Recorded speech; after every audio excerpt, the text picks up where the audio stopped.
जयकारा बोलो माता रानी का। जगत माई महामाई माँ भद्रकाली की जय बोलो। माता रानी के सांचे दरबार की जय बोलो। तो मीन राशि वालों, स्वागत है आप सभी का मीन मंथन यूट्यूब चैनल में। बंधुओं, भूत प्रेत, तांत्रिक क्रिया या फिर नजर हो या कोई टोना टोटका, हर एक चीज से आपको मुक्ति दिलाएगा यह एक महाशक्तिशाली शाकिनी रक्षा कवच। जी हाँ बंधुओं, हो सकता है कि आपने इस रक्षा कवच के बारे में पहले कभी सुना ही ना हो, परंतु हम आपको बता दें कि यह जो शाकिनी रक्षा कवच है यह इतना अधिक शक्तिशाली है कि इसे दुनिया के सबसे शक्तिशाली रक्षा कवच में शामिल किया जाता है। कई पुराणों में इस रक्षा कवच के विषय में अलग अलग व्याख्यान देखने को मिलते हैं। शिव पुराण में भी इसके विषय में बताया गया है, साथ ही साथ देवी भागवत और लिंग पुराण में भी इसका आंशिक वर्णन देखने को मिलता है। बंधुओं, हम आपको आज एक ऐसी गुप्त महाविद्या, महाशक्तिशाली ज्ञान देने जा रहे हैं जिसे किसी को देने के लिए लोग हजारों रुपए का चार्ज लगाते हैं, लेकिन हम आपको यह बिल्कुल मुफ्त माता रानी की सेवा में समर्पित करने जा रहे हैं। अब हम आपको बता दें कि आपके जीवन में जितने भी कष्ट हैं, चाहे वह पैसे रुपए की समस्या हो या फिर काम धंधा व्यापार सही नहीं चलता हो, कर्जे में आप डूबते जा रहे हो या फिर आपको ऐसा लगता हो जैसे कि आपके सारे जीवन की खुशियों को बांध दिया गया है, आपके ऊपर किसी प्रकार का तंत्र मंत्र टोटका हो चुका है, तो ऐसी किसी भी समस्या का कारण कहीं ना कहीं किसी न किसी प्रकार की नकारात्मक ऊर्जा होती ही है। अब यह नकारात्मक ऊर्जा आपको कई तरह से पीड़ित कर सकती है। आपके जीवन में जिस भी भाग में कमजोरी होगी उसी भाग पर यह नकारात्मक ऊर्जा हमला करेगी और आपको पूरी तरह से बर्बाद कर देगी। तो ऐसे में आपके पास बस एकमात्र यही रास्ता बचता है कि आप अपना रक्षा कवच अपने साथ रखें, क्योंकि आप जो भी पूजा पाठ अनुष्ठान करने की कोशिश करेंगे पहले तो वह आप कर ही नहीं पाएंगे, और यदि आप उसे कर भी लेंगे तो उसमें कहीं ना कहीं किसी न किसी प्रकार की विधि विधान की चूक हो जाएगी आपके हाथों से, और वही चूक आपकी उस पूजा पाठ का फल आप तक नहीं पहुंचने देगी। बंधुओं, जो नकारात्मक ऊर्जाएं होती हैं, तंत्र मंत्र की जो क्रियाएं होती हैं, वे जातक पर कुछ इस प्रकार से प्रभाव डालती हैं कि जातक को यही लगता रहता है कि शायद उसका भाग्य खराब है, उसके किस्मत में ही सुख लिखा नहीं है, इस वजह से वह कभी इस तरफ ध्यान ही नहीं दे पाता है और लगातार जीवन में कष्ट सहता रहता है। लेकिन बंधुओं, आज हमने आपको बता दिया है कि आपके जीवन के कष्ट और परेशानियों का स्रोत क्या है, तो अब हमें इसका उपाय भी बताना ही होगा। तो आज हम इस रक्षा कवच के विषय में आपको संपूर्ण ज्ञान पूरे विस्तार के साथ देंगे। साथ ही साथ हम आपको यह भी बताएंगे कि आज इस समय पर आपको इस रक्षा कवच को अपने लिए निर्माण करना और इसे प्रयोग करना क्यों आवश्यक है, क्योंकि बंधुओं, समय और काल की अलग अलग मांग होती है। हमने अपने पिछले कार्यक्रम में भी आपको बताया था कि यह जो समय और काल चल रहा है, इस समय में ग्रहों की दशा कुछ इस प्रकार से है कि नकारात्मक ऊर्जाएं, भूत प्रेत की ऊर्जाएं बहुत अधिक शक्तिशाली हो चुकी हैं और वे सबसे पहले आपके जीवन पर प्रभाव डालेंगी, क्योंकि आप बहुत ही सीधे और सज्जन प्रवृत्ति के इंसान हैं, और ऐसी नकारात्मक ऊर्जाएं सीधे साधे साफ हृदय के सज्जन इंसानों को ही अपना पहला शिकार बनाती हैं, क्योंकि इनके ऊपर कब्जा कर पाना, इनकी सोच को प्रभावित कर देना बहुत आसान होता है। ये कभी प्रतिरोध नहीं करते हैं, बहुत ही सरल स्वभाव के होते हैं। इसलिए आज का यह कार्यक्रम आपके लिए बेहद आवश्यक है।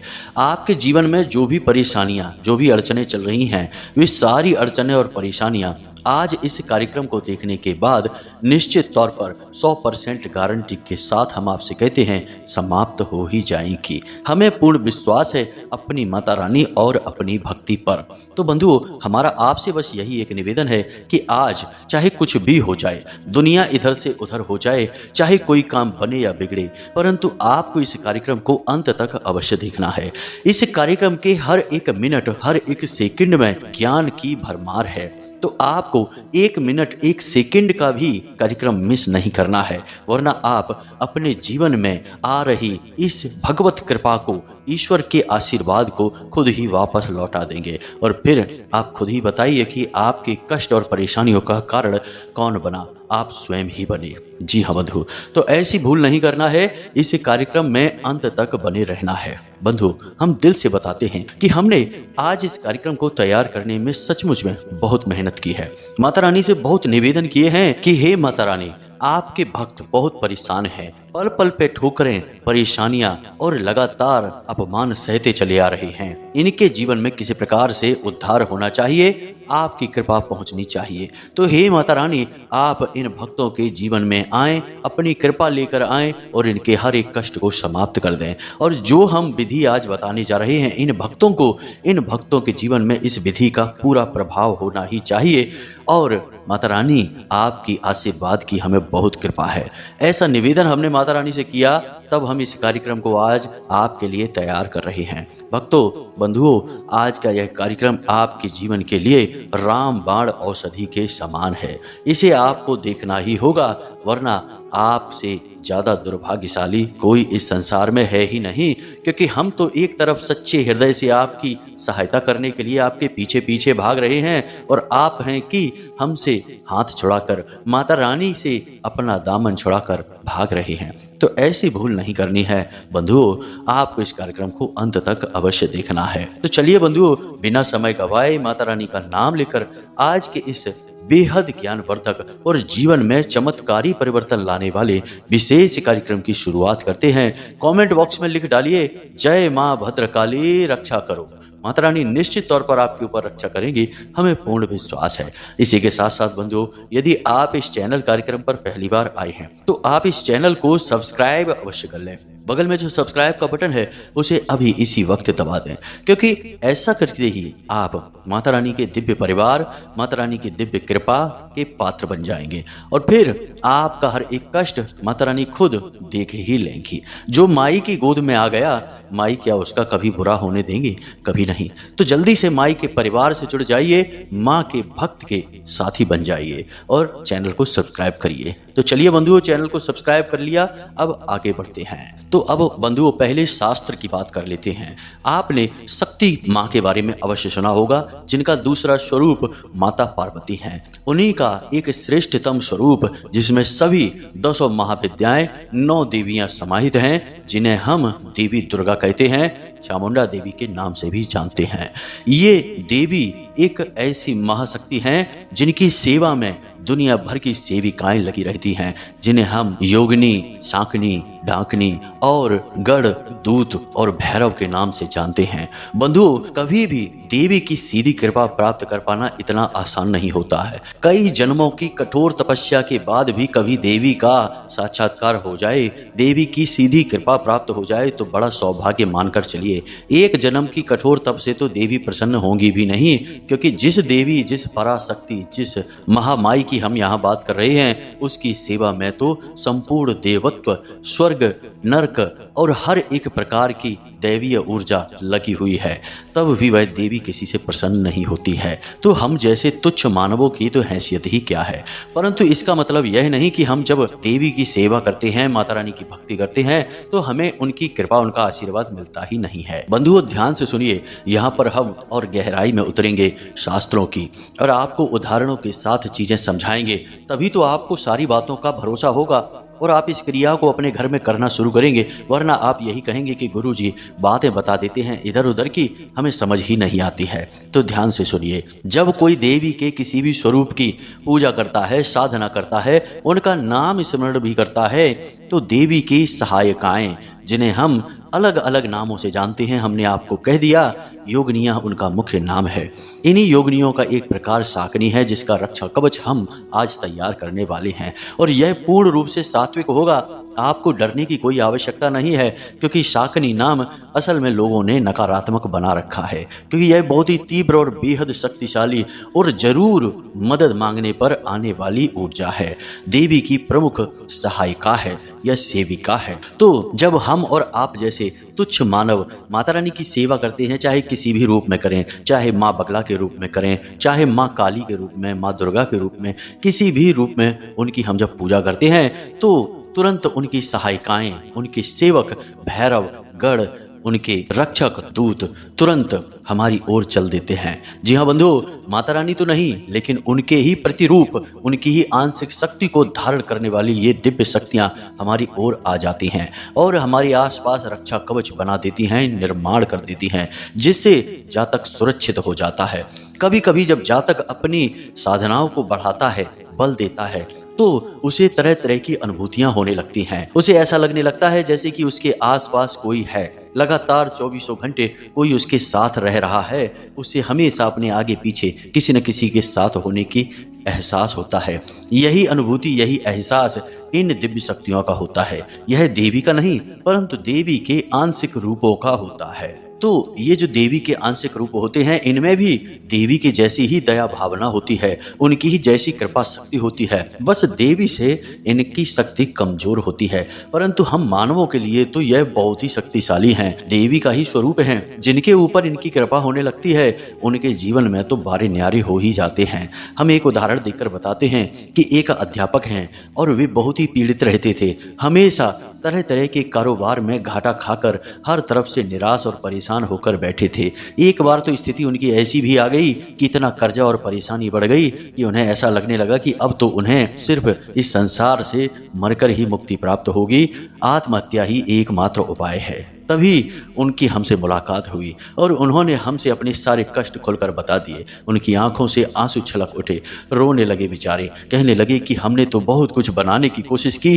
परंतु दुर्भाग्य ने कभी साथ ही नहीं दिया और आज हमारी जीने और मरने की स्थिति है। हमने उन्हें देवी के एक विशिष्ट स्वरूप की लगातार साधना पूजा करने की सलाह दे डाली है। यहाँ पर हमने उन्हें साधना करने के कुछ विशेष नियम भी बताए, देवी की इस पराशक्ति के बारे में भी समझाया और सारे विधि विधान को समझाया और उन्हें चेतावनी भी दी कि जब अपने जीवन में आगे बढ़ोगे यह देवी शक्ति आपके जीवन में प्रकट होगी, आपकी सहायता करेगी, हर तरफ से आपको खुशियां ही खुशियां देगी। तो कहीं मार्ग से मत भटक जाना, वरना आपकी मृत्यु निश्चित है। आपको मृत्यु तुल्य कष्ट प्राप्त होगी, क्योंकि अब जो आपके भाग्य का था वह तो आपने देख लिया, लेकिन अब जो आप साधना करके प्राप्त करेंगे वह यह देवी आपको देगी। तो इस देवी की दी गई मदद, या यूं कहें कि इसके आशीर्वाद का सम्मान करना, हमेशा सत्य और अहिंसा के मार्ग पर ही चलना, किसी को पीड़ा कष्ट मत पहुंचाना। उन्होंने भी हमें इस बात की रजामंदी दी और इस साधना को करना शुरू कर दिया। बंधुओं, साधना तो उनकी केवल 41 दिन की थी। साधना समाप्त भी हो गई, कुछ भी नहीं हुआ, लेकिन फिर अचानक से उनका बुद्धि परिवर्तन होने लगा। उन्होंने एक छोटा सा कार्य शुरू किया। हम आपको चीजें खुलकर नहीं बता सकते हैं क्योंकि यह किसी व्यक्ति के व्यक्तिगत जीवन की कहानी है, तो कहीं उसके ऊपर किसी प्रकार की कोई कष्ट पीड़ा ना आ जाए, इसलिए हम उसका नाम नहीं ले सकते हैं। बस हम आपको बता रहे हैं, आप समझिए। तो उनके दिमाग में कुछ ऐसे विचार आए कि उन्होंने एक छोटा सा व्यापार शुरू किया और वह व्यापार उनका दिन दूना रात चौगुना बढ़ा और अचानक से उन्हें इतना धन लाभ होने लगा कि सारा कर्जा ही समाप्त हो गया। लाखों रुपए के वारे न्यारे हो गए और आज उनके पास खुद का मकान, गाड़ी और बहुत इज्जत है समाज में। तो कहने का मतलब है कि यह सब कुछ उनके पास कैसे आया? यह देवी की कृपा और आशीर्वाद से आया, क्योंकि उन्होंने तो अपने भाग्य का प्राप्त कर लिया था, निराशा और परेशानी। तो बंधुओं, हमारा कहने का मतलब यह है कि देवी की कृपा प्राप्त तो होती है, परंतु उससे पहले देवी की पराशक्तियां, जो उनकी सेविकाएं हैं, जो उनकी सहायिकाएं हैं, सहायक हैं, वे आते हैं। तो बस हम आज उन्हीं के विषय में चर्चा करने वाले हैं। आज हम आपको एक ऐसा शक्तिशाली रक्षा कवच बनाकर बताएंगे जिसे आप स्वयं अपनी मर्जी से, अपनी इच्छा शक्ति से तैयार कर पाएंगे। परंतु बंधुओं, बात यही है कि जब हम किसी सात्विक शक्ति को साधने की कोशिश करते हैं तो हमें अपने जीवन से नकारात्मकताओं को समाप्त करना पड़ता है। यह पहली प्राथमिकता है। यदि हम अपने जीवन की नकारात्मकताओं को समाप्त किए बिना इन दिव्य शक्तियों को साधने की कोशिश करने लगेंगे, कवच आदि बनाने लगेंगे, तो इनका उल्टा प्रभाव भी पड़ सकता है। जी हाँ बंधुओं, तो इन बातों को जरा ध्यान रखना। आपको खुद को शुद्ध व्यवहार करना है, किसी को भी कष्ट नहीं पहुंचाना है, चाहे मन, वचन या कर्म कुछ भी हो। किसी से गलत नहीं कहना है, गलत व्यवहार नहीं करना है, सत्य के मार्ग पर चलना है। जी हाँ बंधु, और इस रक्षा कवच को बनाते समय कुछ विशेष सावधानियां रखनी होंगी। इसके विषय में हम आगे आपको बताने जा रहे हैं। अब ध्यान से सुनिए, सारी बातें बहुत ही महत्वपूर्ण होने जा रही हैं। जैसे जैसे कार्यक्रम में हम आगे बढ़ रहे हैं, कार्यक्रम बेहद ही महत्वपूर्ण और बहुत ही आवश्यक होता जा रहा है। एक एक बात को ध्यान से समझिए बंधुओं, आपको 11 कीलें चाहिए। जी हाँ बंधुओं, क्योंकि इस क्रिया को कई चरणों में किया जाएगा, तो इस क्रिया में प्रयोग की जाने वाली चीज़ों के विषय में हम आपको बता रहे हैं। सबसे पहले आपको बता दें कि 11 कीलें चाहिए। और कील क्या होती है? जो चोभा होता है जिसे हम जूते वगैरह में प्रयोग करते हैं, जैसे जो मोची होते हैं जो जूते वगैरह को दबाने के लिए कील का प्रयोग करते हैं, वही कीलें चाहिए। 11 कीलें आपको चाहिए लोहे की। पहली सामग्री यह है। दूसरी सामग्री, आपको आक और धतूरे की जड़ चाहिए। जी हाँ बंधुओं, क्योंकि हम साक्त की बातें कर रहे हैं, शैव की बातें कर रहे हैं, तो यह शैव साधना में प्रयोग होने वाली वस्तुएं हैं। इन्हें ध्यान से सुनते जाना। काले रंग का एक कपड़ा चाहिए, काले रंग का ही एक धागा चाहिए। इसी के साथ साथ रुद्राक्ष की एक माला चाहिए, एक माला जिससे आप मंत्र का जाप करेंगे, मंत्रोच्चारण करेंगे, उसके लिए माला फेरने वाली। उसी के साथ साथ आपको 4 रुद्राक्ष की मालाएं और भी चाहिए। जी हाँ बंधुओं, ध्यान से सुनते जाना, यह विधि बहुत ही महत्वपूर्ण है। हम फिर से आपको बता रहे हैं बंधुओं कि आपको इस क्रिया को करने में डरने की कोई आवश्यकता नहीं है। बस होगा यह कि यदि आपने विधि विधान का पालन नहीं किया तो इस क्रिया का फल आपको नहीं प्राप्त होगा। क्रिया पूर्ण रूप से असफल रहेगी। बाकी नकारात्मक कुछ नहीं होगा। यह पूर्ण रूप से सात्विक विद्या है, बस इसे ध्यान से समझते चलना। इसी के साथ साथ बंधुओं, आपको चाहिए एक ताबीज। जी हाँ बंधुओं, ताबीज किसी भी प्रकार का हो, बस गोल होना चाहिए, उसके अंदर आप कुछ भरेंगे। साथ ही साथ आपको काले रंग का एक धागा चाहिए। अब आप तैयार हो चुके हैं। अब यह क्रिया कैसे करनी है इसे ध्यान से समझिए। यह क्रिया शनिवार के दिन हो सकती है बस, और किसी भी दिन नहीं। तो अब ध्यान से सुनिए, आपने सारी सामग्री को एकत्रित करना है। रात्रि के समय लगभग 9 से 11 बजे के बीच अपने पूजा घर में स्नान आदि करके जाना है। गाय के घी का दीपक जलाना है। देवी का जो भी स्वरूप आपके घर में हो, चाहे वह माता काली की फोटो हो, चाहे माँ बगलामुखी की फोटो हो, किसी भी स्वरूप का फोटो आप अपने चौकी पर रखेंगे। यानी एक चौकी बिछाएंगे, उसके ऊपर लाल रंग का वस्त्र बिछाएंगे, उसके ऊपर इस तस्वीर को रखेंगे। तस्वीर को अर्पित करने के लिए लाल रंग का ही आपको पुष्प चाहिए, माला चाहिए, और उसके बाद लाल रंग का ही प्रसाद चाहिए। खुद के बैठने के लिए भी लाल रंग का आसन होना चाहिए, और खुद के पहनने के लिए लाल रंग के वस्त्र होने चाहिए। यदि लाल रंग के वस्त्र खुद पहनने के लिए नहीं है तो आप लाल रंग की कोई चादर या फिर बड़ी सी टावल, जिसे हम कहते हैं साफी कहते हैं, उसे आप ओढ़ लीजिए। जी हाँ बंधुओं, अब आपने जो 11 कीलें ली हैं, उन कीलों को आप किसी एक छोटी सी कटोरी में, किसी बर्तन में रख लेंगे। उसे माता रानी के सामने अर्पित करेंगे। जो सामग्री आप लेकर आए हैं, जैसे कि धतूरा और आक की जड़ लेकर आए हैं, साथ ही साथ वह ताबीज, काला धागा, इन सबको आप माता रानी के चरणों में रखेंगे। प्रसाद के साथ इन्हें भी माता रानी को समर्पित कर देंगे। अब आपको क्या करना है, जरा ध्यान से सुनिए। रुद्राक्ष की आपके पास 5 मालाएं हैं। एक माला आप फेरने के लिए रखेंगे। 4 मालाएं आप माता रानी के सामने समर्पित करेंगे। संपूर्ण सामग्री को गंगा जल छिड़क कर पहले शुद्ध करेंगे, तब माता रानी को समर्पित करेंगे। अब एक लाल रंग की पेन लेंगे और सफेद रंग के एक कागज पर इस मंत्र को लिख लेंगे। यह दुनिया का सबसे शक्तिशाली शाक्त मंत्र है। इस मंत्र के प्रयोग से संपूर्ण ग्रहों की ऊर्जाएं समानांतर हो जाती हैं, आपके लिए सकारात्मक हो जाती हैं। इसी के साथ साथ माता रानी की संपूर्ण रूपों की साधना एक बार में हो जाती है। जी हाँ बंधुओं, इसे नवाड़ मंत्र कहते हैं। आपने इसके बारे में पहले भी सुना है, हमने आपको इसके विषय में पहले भी बताया है।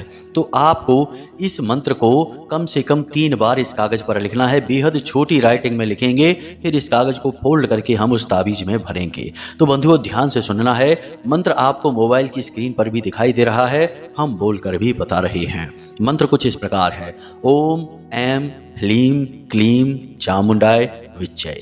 ओम ऐं ह्लीं क्लीं चामुंडाय विच्चय। तो यह मंत्र है। इस मंत्र को आपको याद कर लेना है, इसी मंत्र को आपको लिखना है। अब माता रानी के सामने आपने धूप दीप नैवेद्य आदि समर्पित किए हैं।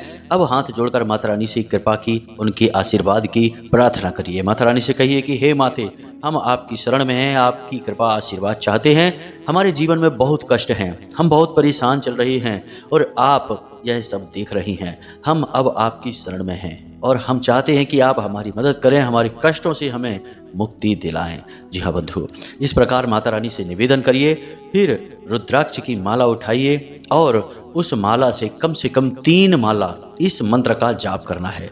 वैसे तो 9 माला जाप करना चाहिए, परंतु समय अभाव हो तो 3 माला कर लीजिए। अगर 9 माला जाप करेंगे तो इसका बहुत अच्छा फल है, सर्वोत्तम फल प्राप्त होता है। जी हाँ बंधु, खैर जब आपने इसका 3 या 9 माला जाप कर लिया, उसके बाद जो कागज पर आपने मंत्र लिखा है उसे फोल्ड करिए और उस कागज को उस ताबीज में भर दीजिए। उसी के साथ साथ जो आपने धूप जलाई थी उसकी थोड़ी सी भभूति है उसे भी उस ताबीज में भर दीजिए और उस ताबीज को बंद कर दीजिए। बंद करने के बाद उसे काले धागे में डालकर माता रानी के चरणों में फिर से समर्पित कर दीजिए। अब आपने जो काले रंग का कपड़ा लिया है उसमें धतूरा और आँख की जड़ जो है उसे भी बंद करके रख दीजिए। उस धतूरा और आँख की जड़ पर भी थोड़ा सा लाल सिंदूर और थोड़ी सी माई की भभूत चढ़ाएंगे। फिर उसके बाद काले रंग के धागे से लपेटकर उसकी पोटली का रूप देंगे और वही माता रानी के चरणों में रख देंगे। उसके बाद वे कीलें और रुद्राक्ष की माला भी माता रानी के सामने रखी छोड़ देंगे। उसके बाद माता रानी से निवेदन करेंगे कि हे माते, इन सब सामग्रियों में आप अपनी ऊर्जा भर दीजिए, अपना आशीर्वाद भर दीजिए। हमें आपकी कृपा की अत्यंत आवश्यकता है। हमारा जीवन बिल्कुल नरकमय बना हुआ है। इस कष्ट और परेशानी से हमें मुक्ति दिलाइए। इस प्रकार निवेदन करिए और इन संपूर्ण सामग्रियों को रात भर के लिए माता रानी के सामने रखी छोड़ दीजिए। रात भर के लिए यह सामग्री माता रानी के चरणों में रखी रहेगी। माता रानी की दिव्य कृपा इन सामग्रियों में समा जाएगी। अब यह आपका संपूर्ण रक्षा कवच है। अब इसे क्या करना है, अगले दिन सुबह सूर्योदय से पहले सोकर जागें। स्नान आदि करने के बाद माता रानी के मंदिर में जाइए, वहाँ थोड़ी साफ सफाई करिए, यानी अपना जो घर का पूजा घर है उसमें थोड़ी बहुत साफ सफाई करिए और फिर वहाँ पर गाय के घी का एक दीपक फिर से जला दीजिए। उसी रात वाले दीपक में मत जलाना, उस दीपक को उठाना, उसे अच्छी तरीके से धो लेना, उसके बाद ही उसमें आप दीपक जलाना। तो आपने गाय के घी का दीपक फिर से जला दिया। माता रानी से फिर निवेदन कर लिया कि हे माता रानी, हम जानते हैं कि आपने इन संपूर्ण सामग्रियों में अपनी कृपा भर दी है। अब हम इन सामग्रियों का प्रयोग बिल्कुल निडर होकर करेंगे। हमें पता है कि आप हमारे साथ हैं। इस प्रकार निवेदन करिए। अब वह जो ताबीज है उसे अपने गले में धारण कर लीजिए। वह जो पोटली आपने बनाई थी उसे अपने घर के मुख्य दरवाजे पर बांध दीजिए। अब जो 11 कीले हैं उन कीलों को आपको क्या करना है इसे ध्यान से समझिए। सबसे पहले अपने घर के चारों कोनों में, ठीक कोनों में, दीवालों में 2-2 कीलें आपको ठोक देनी है, यानी 8 कीलें हो गई। अब 2 कीलें आपको अपने घर के मुख्य दरवाजे के एक इधर और एक उधर अंदर की ओर से ठोक देनी है। 10 कीलें हो गई। अब 1 कील को आपको अपने पूजा घर में माता रानी के चरणों में हमेशा के लिए रखी छोड़ देनी है। जी हाँ बंधु, इसे कीलन कहते हैं। कीलन करने से आपके घर में कोई भी नकारात्मक ऊर्जा रुकेगी ही नहीं, तुरंत भाग जाएगी सिर पर पैर रखकर। जी हाँ बंधु, क्योंकि माता रानी की चारों तरफ से कृपा दृष्टि आपके घर पर हो चुकी है। इसी के साथ साथ बाहर से भी कोई भी नकारात्मक ऊर्जा आपके घर में प्रवेश कर नहीं पाएगी, क्योंकि रक्षा कवच आपके घर के चारों तरफ बन चुका है। अब जो रुद्राक्ष की 5 मालाएं हैं उनमें जिस एक माला से आपने माला फेरी थी उसे आप पूजा घर में ही रखी छोड़ दें। माता रानी के पास कपड़े में लपेट कर रखें या फिर जो गोमुख होती है उसमें उसे रख कर रखें। अब जो 4 मालाएं हैं उन्हें किसी भी लाल रंग के कपड़े में लपेटकर अपने घर के चारों कोनों में रख दें। जी हाँ बंधु, रुद्राक्ष भगवान भोलेनाथ का स्वरूप है और आपने चारों तरफ से भोले बाबा और मां शक्ति की कृपा प्राप्त कर ली है। आपके घर के चारों ओर रक्षा कवच तैयार हो चुका है। बंधुओं, इस विधि से आप इस रक्षा कवच को तैयार करिए और उसके बाद बिल्कुल बेफिक्र हो जाइए। जी हाँ बंधु, किसी भी प्रकार की परेशानी, नकारात्मक ऊर्जा, तंत्र मंत्र, टोना टोटका होगा तुरंत समाप्त हो जाएगा। जिस दिन आप इस क्रिया को करेंगे उसी दिन से आपको इसका प्रभाव महसूस होना शुरू हो जाएगा। आपके घर में वातावरण बदलने लगेगा, आपके स्वयं के शरीर में ऊर्जाओं का प्रवाह बदलने लगेगा। आपको बहुत अच्छा महसूस होने लगेगा। लोग दौड़ दौड़ कर आपकी मदद के लिए आगे आएंगे। आपके रुके हुए काम अपने आप गति पकड़ लेंगे। जहां लोग आपके लिए ना बोल रहे थे वहां अब आपके लिए हाँ बोलने लगेंगे। जी हाँ बंधुओं, आपका वर्चस्व बढ़ने लगेगा। बंधुओं, हमने यह प्रयोग बहुत लोगों को बताया है गुप्त रूप से, खुलेआम नहीं बताते हम, क्योंकि लोग इसे कर नहीं पाते हैं। कभी कभी करने में बहुत मूर्खता भी कर देते हैं।